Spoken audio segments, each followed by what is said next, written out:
बहुत कम लोग जानते हैं उस गांव के बारे में। नक्शे में उसका नाम जरूर है, पर वहां पहुंचने का कोई सीधा रास्ता नहीं। दादी कहा करती थी, उस गांव की मिट्टी के नीचे सोना नहीं है, राज दबा है। मैं हंस देती थी। कहानियां मुझे हमेशा झूठ लगती थी। लेकिन उस साल, जब कई बरसों बाद शहर से लौटकर मैं गांव गई, कुछ अजीब होने लगा। गांव की सीमा पर पहुंचते ही एक बूढ़े बाबा मुझे देखकर रुक गए। उनकी आंखें जैसे मेरा ही इंतजार कर रही हो। उनने मेरी कलाई पकड़ ली और बोले, तू आ ही गई आखिरकार। मैं घबरा गई। आप मुझे जानते हैं? वो हल्के से मुस्कुराए, बोले, पूरा गांव तुझे जानता है।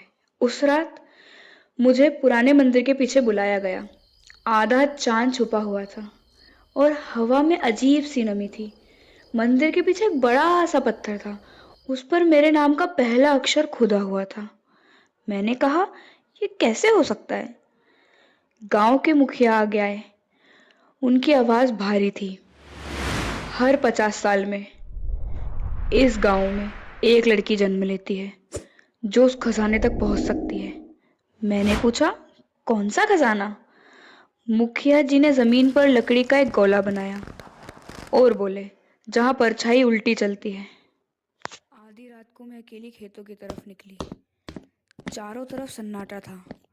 चांद आसमान में था, पर उसका प्रतिबिंब जमीन पर उल्टा दिख रहा था और मेरी परछाई मेरे पीछे नहीं, मेरे आगे चल रही थी। अचानक जमीन कांपने लगी। मेरे पैरों के नीचे की मिट्टी खुल गई। अंदर पत्थर की सीढ़ियाँ थी। मैं नीचे उतरी। दीवारों पर लिखा था, लालच नहीं, पहचान चाहिए।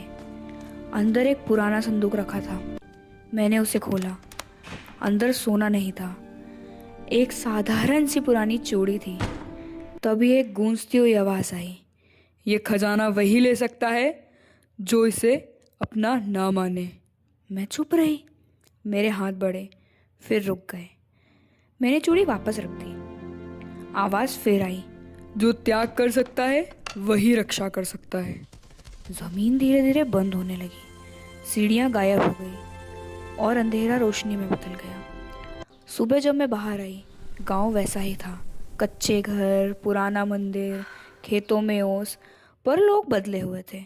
उनकी आंखों में डर नहीं था, सम्मान था।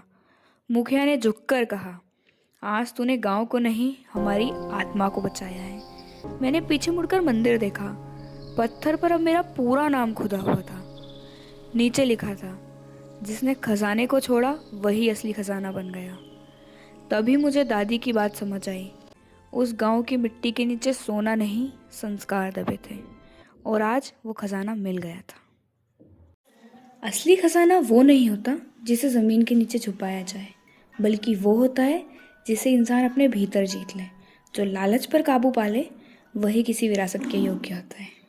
स्टोरी पसंद आई हो तो वीडियो को लाइक करें, चैनल को सब्सक्राइब करें और बेल आइकन को ज़रूर से प्रेस कर दें ताकि हमारे आने वाली सारी नई वीडियो की नोटिफिकेशंस आप तक जल्दी पहुंच जाएं। Thank you, bye bye, take care, मिलते हैं नेक्स्ट वीडियो में।